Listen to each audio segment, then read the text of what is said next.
За прошедшие годы Абхазо-Российский деловой форум зарекомендовал себя как эффективный инструмент для придания дополнительного темпа развития связи между Абхазией и Россией.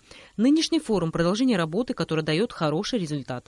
На площадке форума будут обсуждаться вопросы привлечения инвестиций в Республику Абхазия, улучшения делового климата, перспективы развития сельского хозяйства, перспективы развития туризма, вопросы взаимодействия с Российской Федерацией по линии энергетики,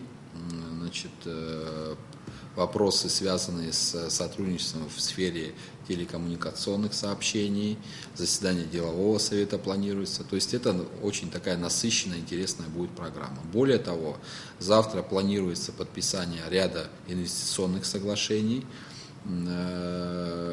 И самое, наверное, интересное, мы завтра в рамках этого форума планируем открытие одного предприятия, первое предприятие, которое в рамках программы кредитования среднего и крупного бизнеса на сумму 1,2 миллиарда рублей. Вы знаете, Министерство экономики Республики Абхазия совместно с инвестиционным агентством в городе Москва реализует эту программу с апреля 2015 года. Вот как раз вот первое предприятие, которое в рамках этой программы реализуется, мы завтра будем открывать. Конечно, это не последнее предприятие, там уже с такой короткой периодичностью будут открываться уже и другие предприятия, большое количество будет там создано рабочих мест, то есть эта программа уже вот дает свои плоды. В работе делового форума будут принимать участие более 400 человек. Мероприятие проводится с целью привлечения инвестиций для развития малого и среднего бизнеса,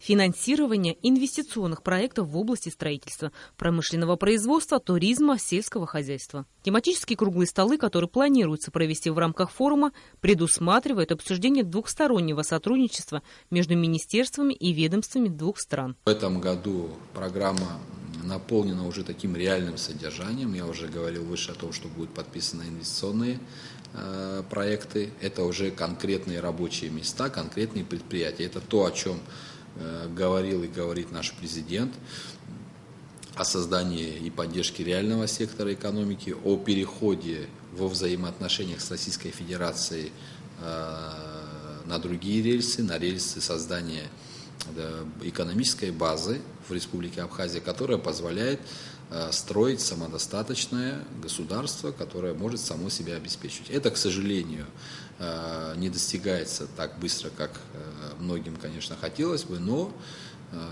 это уже первые ощутимые серьезные шаги, которые в этом направлении мы совместно с нашими российскими коллегами. Отдельно хочу сказать и большое спасибо администрации президента Российской Федерации, которая оказывает очень серьезную поддержку в рамках вот этой программы и поддержки предпринимательства и реального сектора. Вот эти первые шаги, которые дают вот такой вот результат. По итогам форума состоится подписание двухсторонних документов, направленных на развитие и углубление сотрудничества в различных сферах деятельности. Рената Шакая, Беслан Чинжоли, Абхазское телевидение.